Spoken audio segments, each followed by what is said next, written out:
Welcome. I'm glad you're here, ready to relax and let go of the day's worries.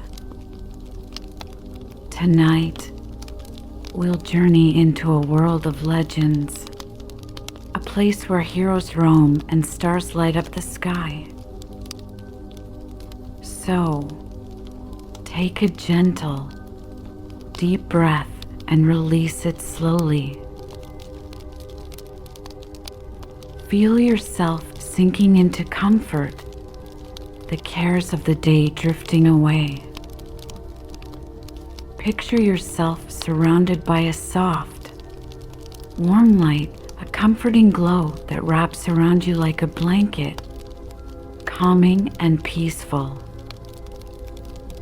With each breath, feel yourself letting go a bit more, settling deeper into this place of quiet and rest. Now, imagine a beautiful, ancient landscape unfolding around you.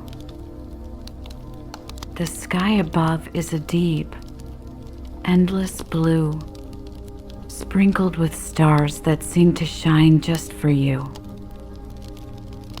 In the distance, you see towering mountains, their peaks reaching toward the heavens, watching over you with a quiet strength.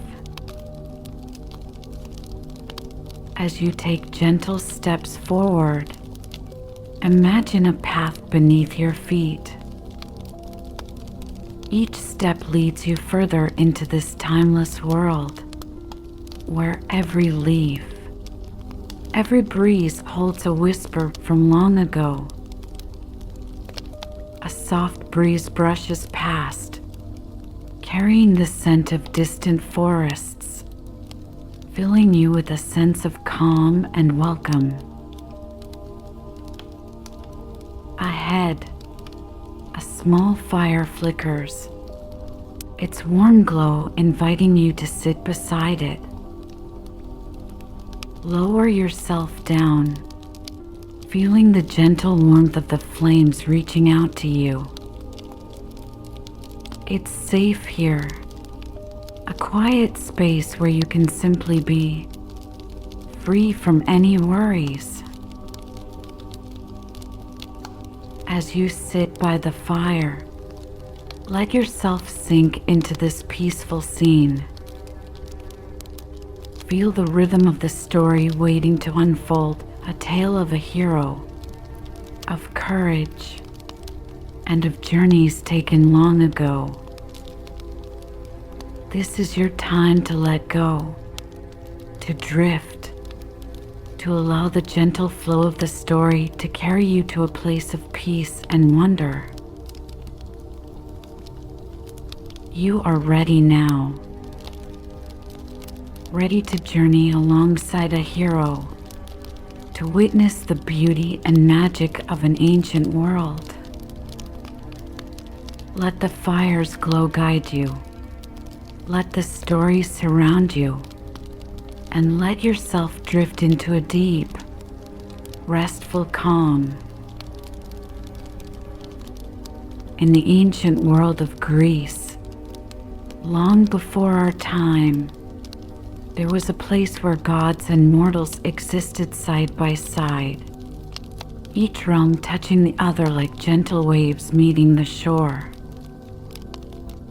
Among these gods, there was a being known for his strength, his courage, and his enduring spirit, a hero born of both divine and mortal lineage.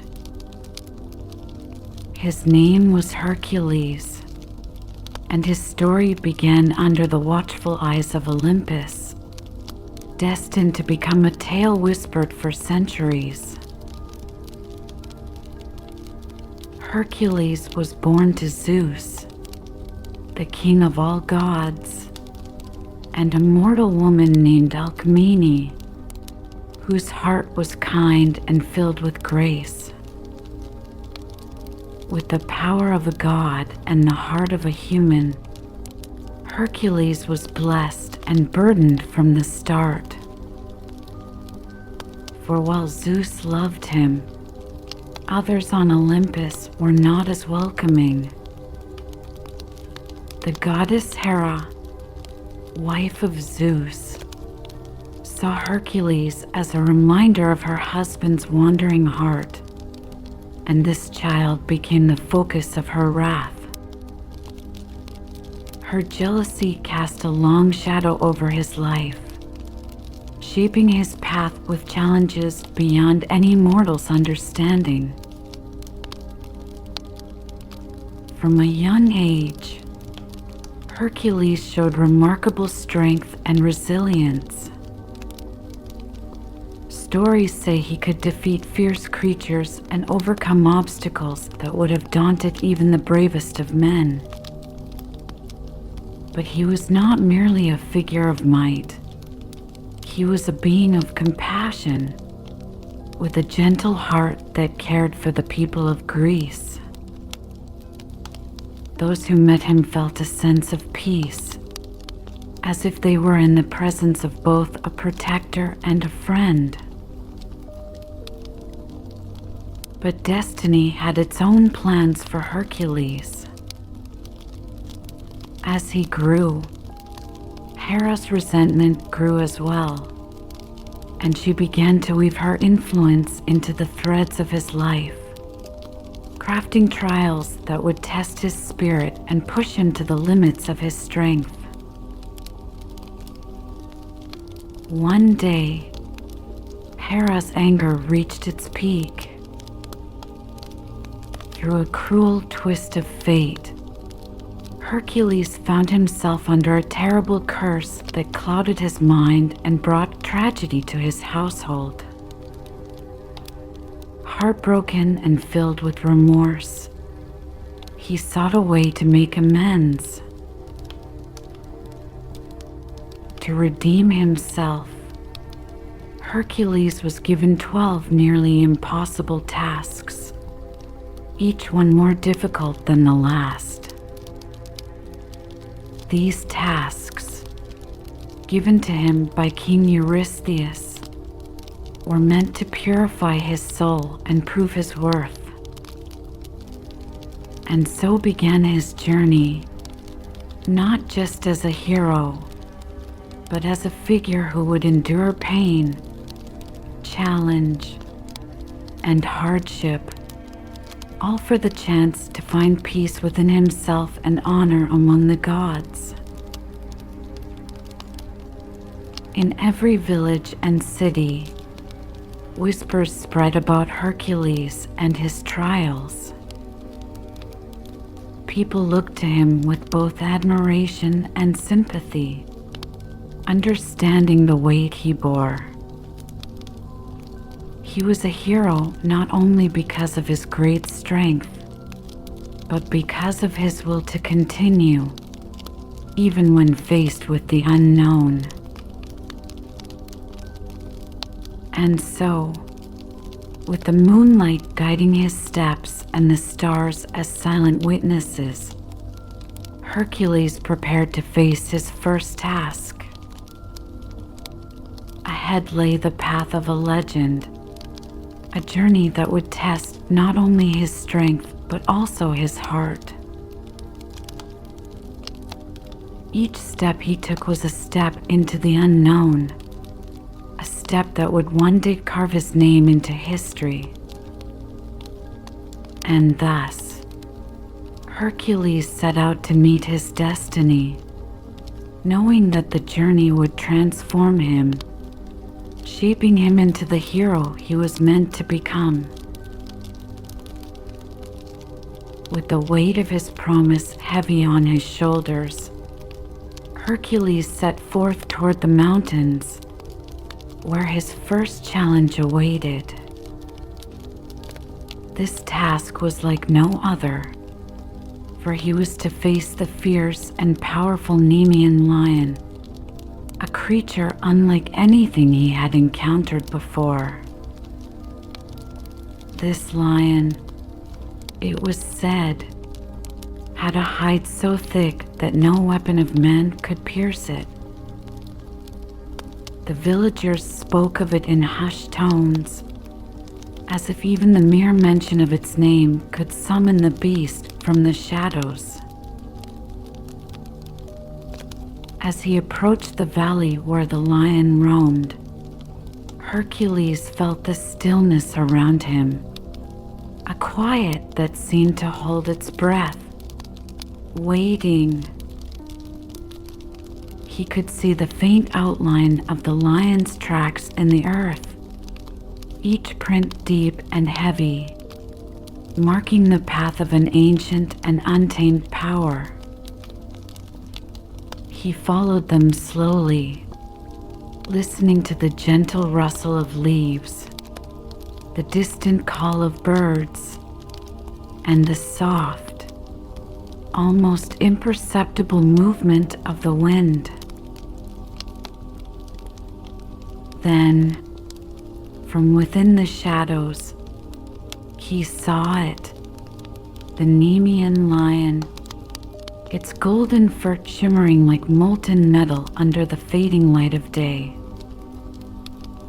Its eyes glowed with a fierce intelligence, sharp and unforgiving, as it regarded Hercules with both curiosity and a silent challenge.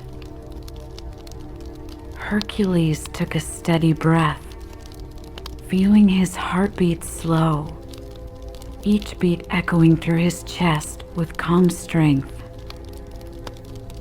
He knew that his usual weapons would be useless here. This battle would require more than simple force.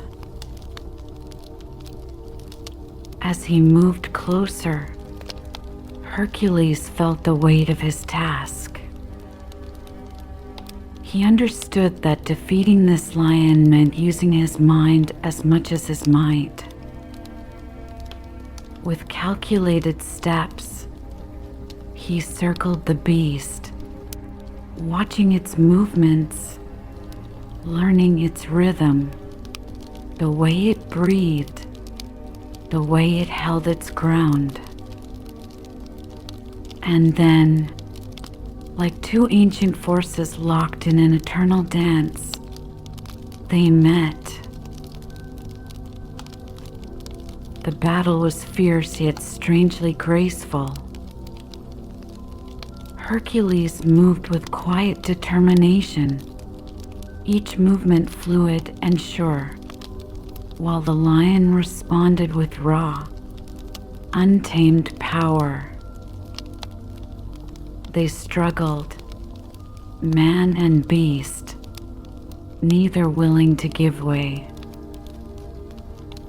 Finally, in a moment of clarity, Hercules seized the lion, his arms wrapped around its mighty neck, holding it with a strength that came not only from his body, but from his spirit.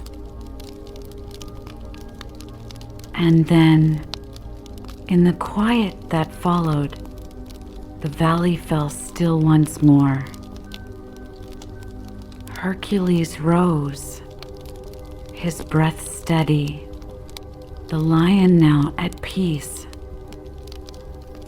He had faced the creature, not with weapons, but with resolve and courage. The Nemean lion had been defeated, and with it, the first of his 12 labors was complete. Hercules stood for a moment, the quiet of the valley settling around him. He had won his first victory, but he knew the path ahead would be long. And yet, in that stillness, he felt a sense of purpose, a calm that told him he was ready for whatever lay ahead. Under the soft veil of early dawn, Hercules approached the murky swamps of Luna. This was a place of shadows and silence, where fog clung close to the ground, shrouding the water in mystery.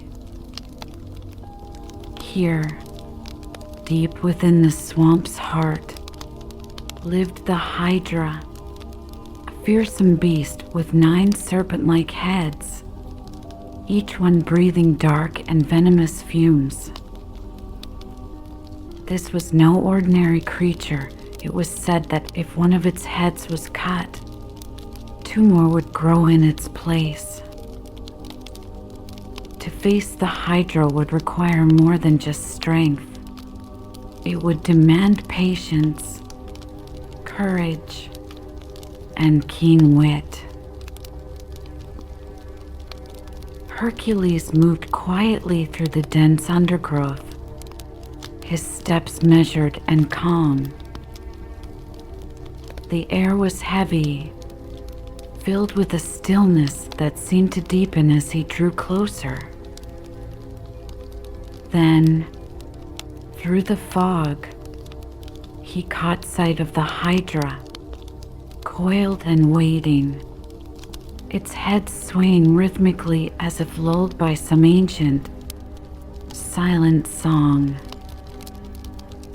Each head had its own fierce gaze, its own silent fury, watching him with a dark intelligence. Hercules knew he needed to act carefully. He waited, studying the creature's movements, observing the way each head moved in harmony with the others. And then, with calm resolve, he stepped forward, lifting his club and calling forth his strength. The Hydra lunged toward him, its head striking out like lightning. Hercules met each strike with grace, moving with a fluid strength, careful to avoid the poisonous fumes that curled around the Hydra's heads. When he struck the first head, it fell, only to be replaced by 2 more. Yet, Hercules did not falter. With every movement, he grew more determined, drawing upon both patience and skill. Then, an idea took shape in his mind, a way to defeat the Hydra without allowing it to grow stronger. He called to his nephew, Iolaus, who was nearby, and together they devised a plan.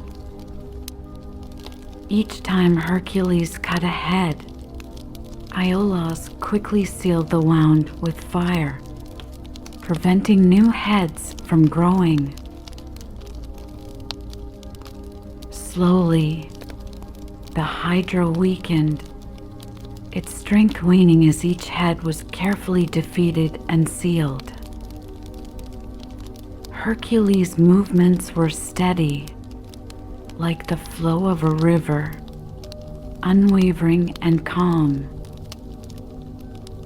Finally, as the last head fell, the Hydra lay still, the swamp returning to its quiet, misty calm. The beast had been defeated, not through force alone, but through strategy and the quiet power of resilience. As Hercules looked around, the first rays of sunlight began to break through the mist, casting a warm glow over the swamp. He took a deep breath, feeling a sense of peace settle over him. The second labor was complete, and with it, he had learned the value of patience, of moving with purpose, and of finding strength in stillness. After the Hydra, Hercules was given a gentler yet challenging task to capture the serene hind, a beautiful deer sacred to Artemis, the goddess of the hunt.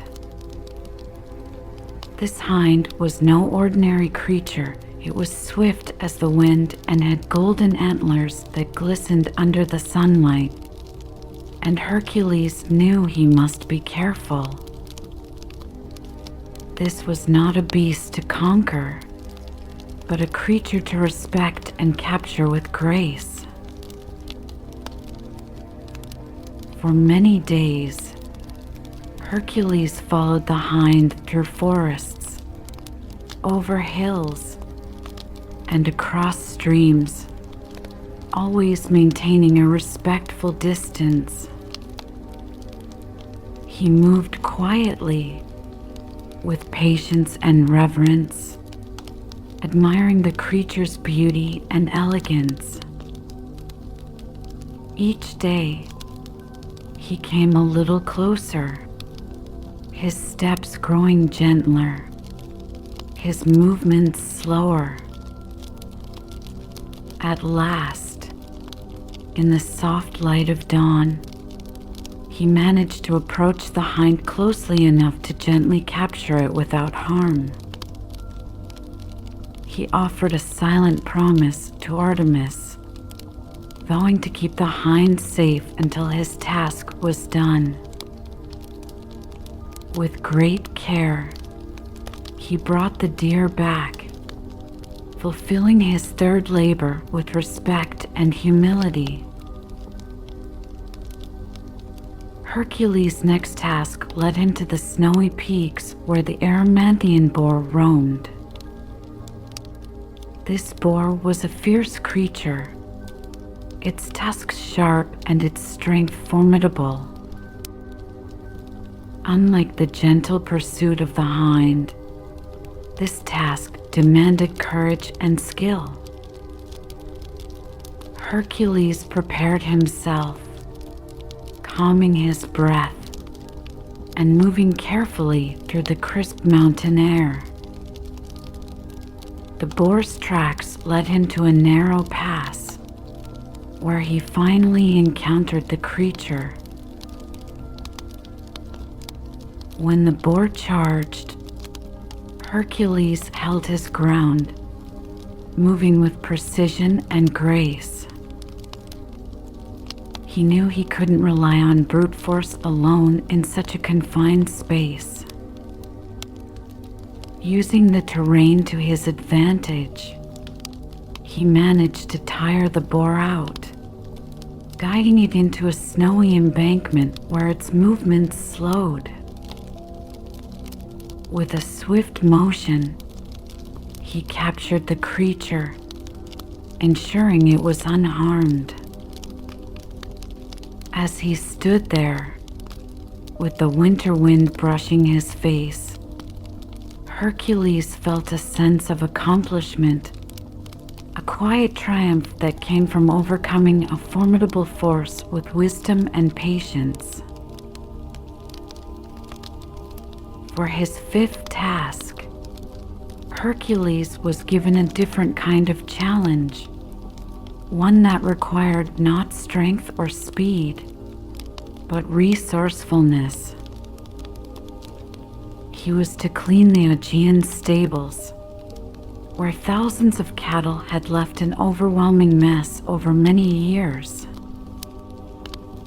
It seemed an impossible task, but Hercules knew that there was a way, a clever solution that didn't require endless labor. Standing by the stables, Hercules observed the nearby rivers flowing past. He studied the lay of the land, sensing a natural path that could lead the water through the stables. With careful precision, he redirected the rivers, guiding their currents into the stable grounds. The rushing waters cleansed the stables quickly, the sheer force of nature achieving what hands alone could not. Within hours, the task was complete, the stables cleared, and the land restored to its natural state. As the waters receded, Hercules looked at the stables with quiet satisfaction. This labor had taught him the importance of working with nature, of observing and understanding before acting. He had cleansed the land not by sheer effort, but by harmonizing with the natural world. With each task, Hercules learned a new lesson, his spirit growing as strong as his body. He moved on, ready to face whatever challenges lay ahead, knowing that every step brought him closer to his destiny. As Hercules continued his journey, he found himself facing his sixth labor, a task that would bring him to the eerie shores of Lake Stymphalia. Here, the air was thick with mystery, and the waters were dark and still. This lake was home to the Stymphalian birds, creatures with feathers as sharp as iron and claws that could tear through anything they touched. They circled above, their cries echoing through the air, filling the lake with an unsettling sound. Hercules stood at the lake's edge, feeling the weight of the quiet pressing around him. He understood that brute force would not work here. He needed a different approach, something that would send these birds away without harm. Reaching into his pack, he withdrew a set of bronze clappers, gifted to him by the goddess Athena. With a calm and steady breath, Hercules raised the clappers, then struck them together.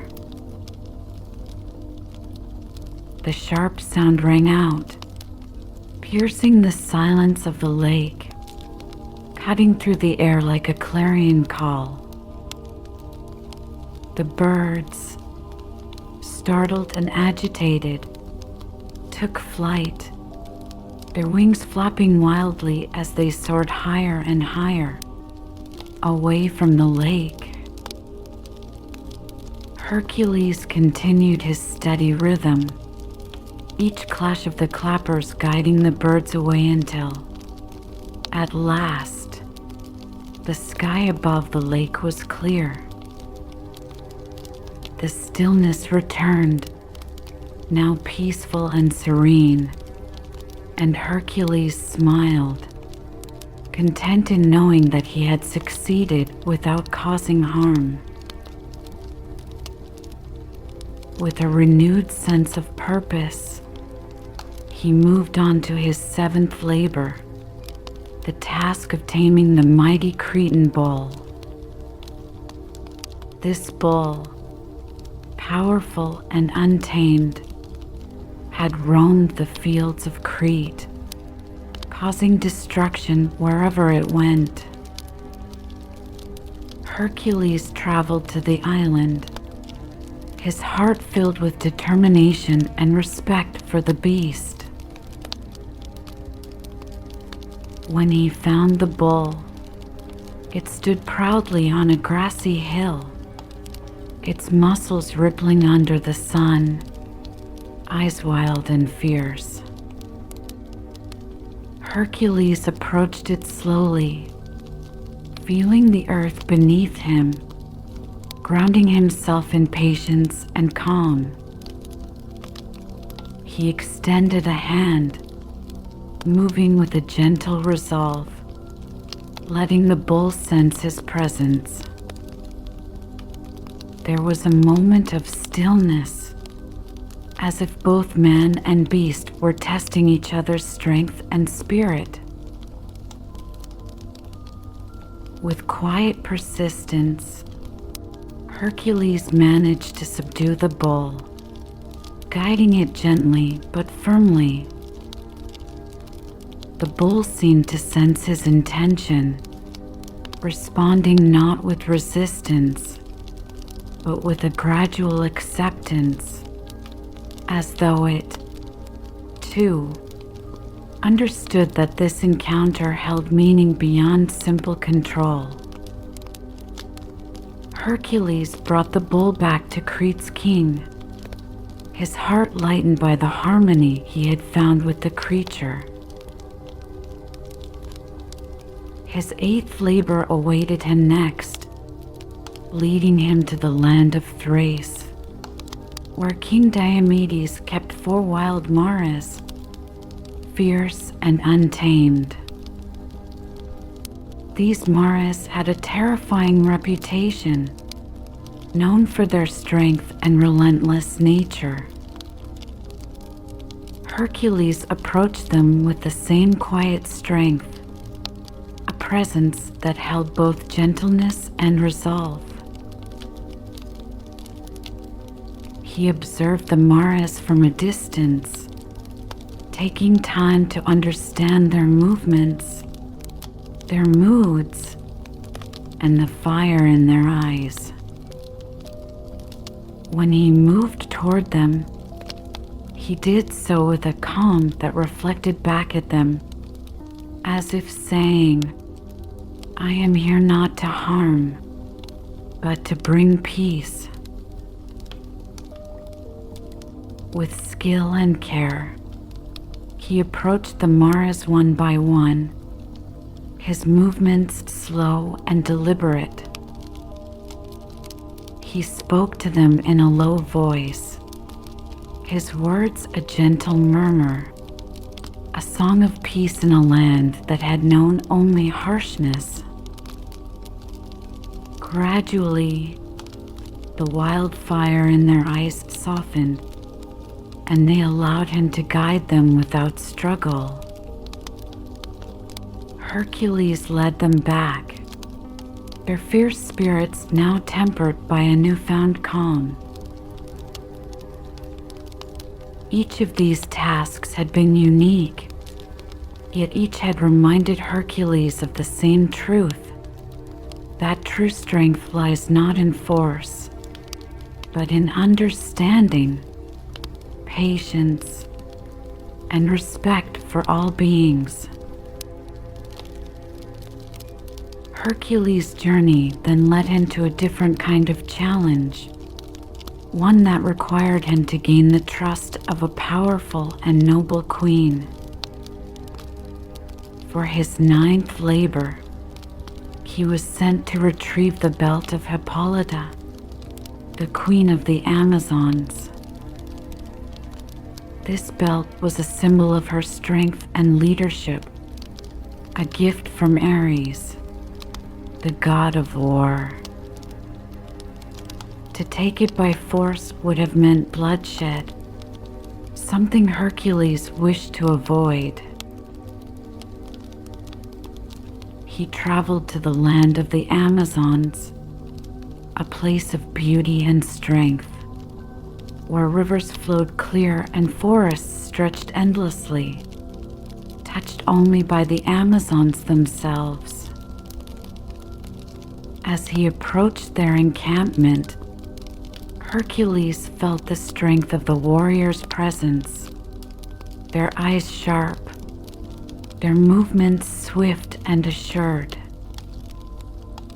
In their midst stood Hippolyta, tall and graceful, her gaze steady and wise.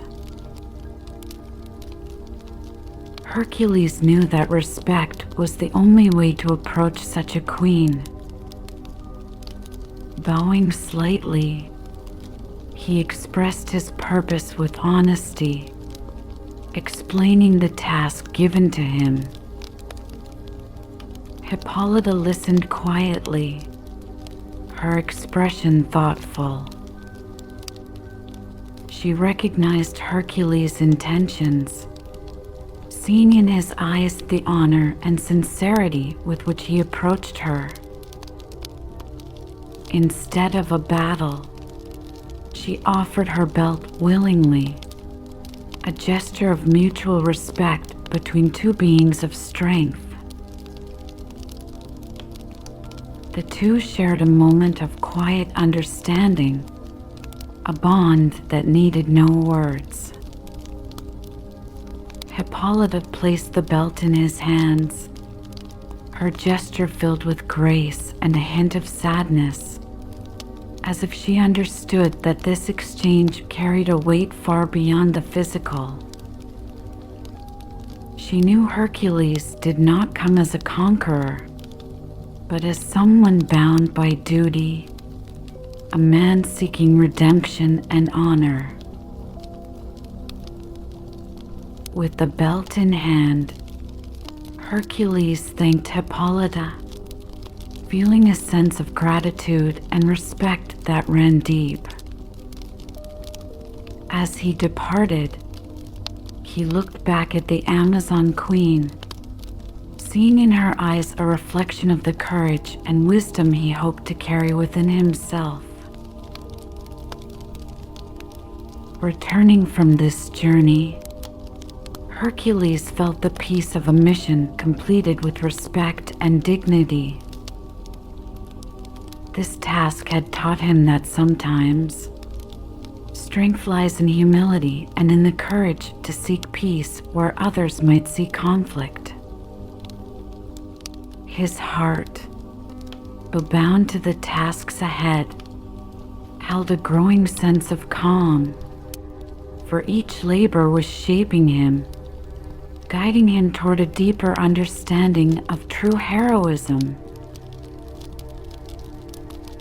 With the quiet rhythm of his own heartbeat, Hercules moved forward, carrying with him the honor of the Amazon Queen and the strength of a heart that knew compassion.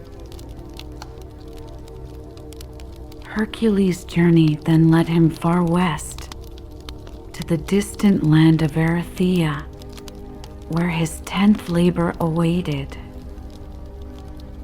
His task was to retrieve the prized cattle of Geryon, a giant with 3 bodies, each as strong as a warrior and an unbreakable spirit.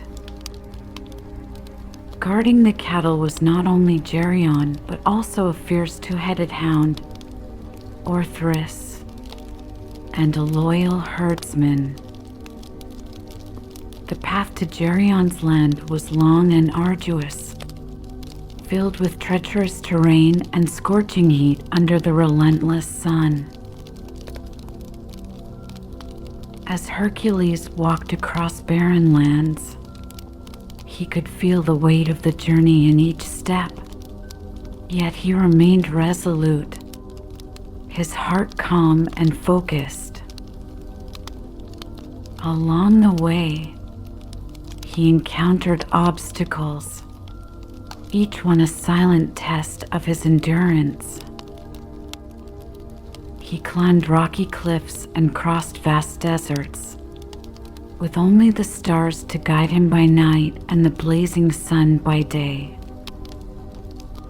Despite the hardships, he continued, driven by a quiet determination.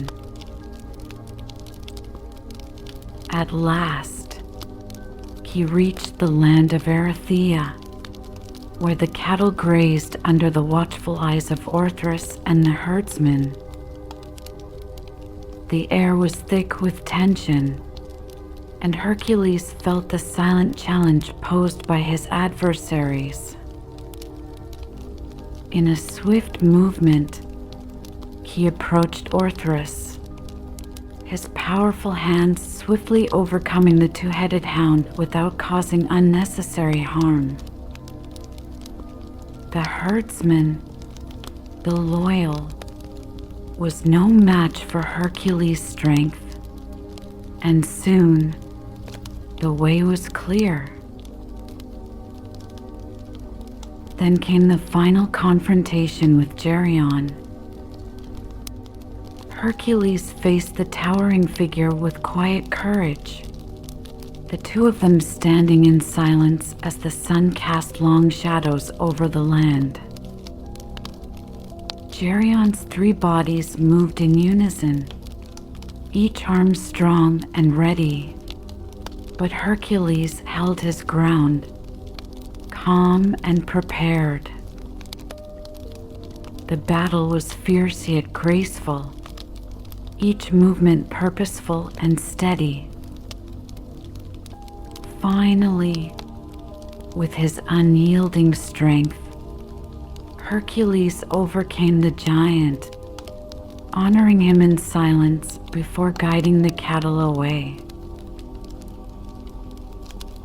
As Hercules led the cattle back, the journey seemed lighter. The land of Erythea faded behind him, and the weight of his task eased. The quiet strength he carried within himself had guided him once more, and as he walked, he found solace in the rhythm of the cattle's gentle footsteps beside him. The 10th labor was complete, and with it, Hercules felt a growing sense of inner peace, knowing that his journey, though challenging, was leading him closer to redemption. For his 11th labor, Hercules was sent on a quest that would take him to the very edge of the known world. His task was to retrieve the golden apples of the Hesperides, sacred fruits that grew in a hidden garden guarded by the Hesperides nymphs and a fierce dragon named Ladon. These apples were treasures of the gods, gifts of wisdom and immortality, and Hercules knew that this task would require not just strength, but also reverence and wisdom. The journey to the garden was filled with mystery. As Hercules traveled through lands unknown, crossing mountains and rivers, forests and valleys. Each step brought him closer to a place beyond time, where whispers of ancient magic filled the air. He could feel the energy of the earth beneath him, guiding him toward his destination, as if the land itself recognized his purpose. At last, after days of travel, he arrived at the edge of the garden. A lush, enchanted place stretched out before him, filled with golden light and the scent of blooming flowers. The garden of the Hesperides was bathed in an ethereal glow, a place untouched by mortal hands, where the air was rich with the quiet magic of the gods. Hercules could see the golden apples hanging on the branches, each one glimmering like a star, casting a warm and inviting light. As he approached, he caught sight of the dragon Ladon, coiled protectively around the tree. Its scales shimmered with an ancient wisdom, eyes sharp and watchful. Hercules knew he needed a different approach here, something beyond force. He decided to seek the help of Atlas, the titan who held up the sky, for Atlas had once been the guardian of these sacred fruits. With respect in his heart, Hercules called to Atlas, explaining his quest and requesting his assistance. In exchange for Atlas retrieving the apples, Hercules offered to bear the weight of the sky for a time, relieving the Titan of his burden, even if only briefly. Atlas, intrigued and grateful, agreed. Carefully, Hercules positioned himself beneath the heavens, feeling the immense weight press down upon him. Yet, he held steady, his spirit as unyielding as the mountains themselves. Atlas returned with the golden apples, their glow radiating a soft, gentle warmth. For a moment, the Titan, feeling freedom for the first time in ages, seemed reluctant to resume his burden. But Hercules, with a quiet smile, reminded Atlas of their agreement, and Atlas, with newfound respect for the hero, took back the weight of the sky. Hercules accepted the apples, feeling their warmth in his hands, the silent wisdom they held resonating with him. The garden's beauty surrounded him, and he took a moment to breathe, to feel the peace of this sacred place, where time itself seemed to pause. In that stillness, he understood that true strength was not just in bearing burdens, but in having the grace to share them, to seek help when the task was too great to bear alone. As he left the garden, Hercules carried not just the golden apples, but the knowledge of what he had learned.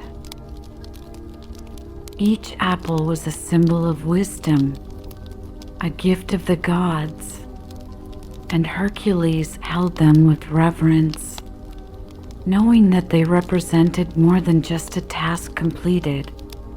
They were a reflection of his journey, of the lessons he had gathered along the way. With the 11th labor complete, Hercules felt a deep, quiet gratitude. His heart was calm, filled with the beauty of the garden and the wisdom of the gods. He continued on his path, each step carrying him closer to the completion of his journey, guided by the gentle light of the golden apples, their glow a reminder of the peace and strength he had found within himself. For his final labor, Hercules was tasked with descending into the Underworld to bring back Cerberus, the fierce three-headed hound that guarded the gates of Hades. This task was unlike any other, for it required him to face not only physical challenges, but also to confront the realm of spirits and shadows, a place where few mortals had dared to tread and from which even fewer returned. The Underworld was a domain of darkness and mystery, a place where souls wandered in silence, and the air was heavy with an ancient, unbreakable stillness. As he prepared for this journey, Hercules felt a profound calm settle within him. Each step he took toward the Underworld was filled with quiet determination. Guided by Hermes, the messenger of the gods, he arrived at the edge of the realm of the living, where the shadows began to thicken and the world seemed to hold its breath. With a steady heart, he crossed the threshold, entering a land where time stood still and a soft, ethereal mist swirled around his feet. The path through the underworld was unlike any he had ever traveled. He moved carefully, each footstep echoing in the silent expanse. In the dim light, he could see shapes shifting in the mist, the spirits of those who had passed, gliding gently, their faces softened by the serenity of eternal rest. Hercules felt a quiet respect for these souls, honoring the peace they had found here in the world beyond life. As he journeyed deeper, the landscape grew more surreal. Shadows stretched long across his path, forming shapes and figures that seemed to watch him silently. Despite the eerie atmosphere, Hercules remained calm, his resolve steady as he neared the gates guarded by the mighty Cerberus. The three-headed hound stood there, its massive form imposing and vigilant, each head alert, 3 pairs of eyes glowing with an intense, watchful gaze. Hercules approached with a quiet respect, understanding that Cerberus was not just a beast, but a guardian of this sacred place. He moved slowly, his breathing steady, his heart open. As he reached the great hound, he lowered his posture, silently conveying that he meant no harm. He was not here to conquer, but to understand and seek the hound's cooperation. Cerberus watched him closely, its head tilting slightly, curious yet wary. With a deep breath, Hercules reached out his hand, moving with a calm and gentle intention. The hound sniffed cautiously, each head observing his movements. Sensing Hercules' respect and sincerity, Cerberus allowed him closer, each of its heads calming as Hercules' steady presence soothed its natural instinct to guard and defend. With a careful and gentle touch, Hercules placed his hand on Cerberus' side, feeling the warmth of its body, the strength coiled within its muscles. The hound, sensing no threat, relaxed under his touch, each head lowering slightly, eyes softening. Hercules whispered soft words of gratitude, acknowledging Cerberus as a noble creature, a loyal guardian of this hidden world. Slowly, he guided Cerberus out of the gates, leading him carefully, each step measured and calm. As they walked, the spirits of the underworld remained silent, their presence like a gentle breeze around them, offering no resistance. Together, Hercules and Cerberus emerged from the shadows, stepping back into the realm of the living. The air felt lighter, the colors of the world brighter, as if nature itself welcomed them back with a gentle sigh. With his mission complete, Hercules guided Cerberus with gentle reverence, fully aware that this creature belonged to a world beyond his own. When he reached the surface, he turned to the hound, silently conveying his respect and admiration. He released Cerberus back to Hades, allowing the great hound to return to its rightful place, guarding the underworld with its fierce loyalty. As Cerberus disappeared into the shadows, Hercules felt a deep sense of peace. He had faced the realm of the dead, not with force or conquest, but with understanding and humility. This final labor had been as much a journey of the spirit as it had been a test of strength. As he stood there, the weight of his labors lifted, replaced by a calm clarity that filled his heart. With all 12 labors complete, Hercules stood as a hero unlike any other, a figure of both strength and compassion, courage and humility. Each task had transformed him, shaping not only his body but his spirit, deepening his understanding of the world and of himself. The people who once whispered his name with awe and wonder now looked upon him with profound respect, seeing not just a warrior, but a protector, a friend, and a guardian.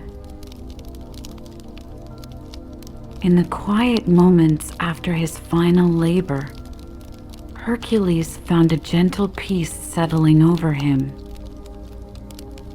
He had faced gods and beasts, darkness and danger, and had emerged not just victorious, but wise and whole.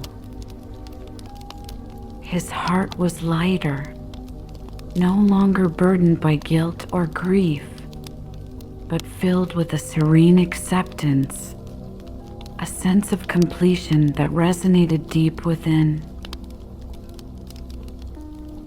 He walked through the land, his steps unhurried, each breath a quiet reminder of the life he had earned, the life he had reclaimed. The mountains, rivers, and forests held new meaning for him now, symbols of the journey he had traveled, the strength he had found within himself. The world felt softer, each leaf, each stone a part of a beautiful, interwoven tapestry, a story that he had helped shape. Hercules returned to his people, welcomed not with fanfare, but with open arms and quiet smiles, his presence a comfort to those around him. In their eyes, he saw gratitude, love, and respect, the true rewards of his labors. And within him, he carried the lessons of his journey, the quiet strength and gentle wisdom he had gained. Thus, Hercules found his peace, his heart at ease, his spirit finally at rest. The labors that once weighed upon him now felt light, each one a stepping stone toward the honor and harmony he had achieved. With a calm mind and an open heart, he continued his life, forever remembered as the hero who journeyed through darkness to find the light, not only for himself, but for all those he held dear.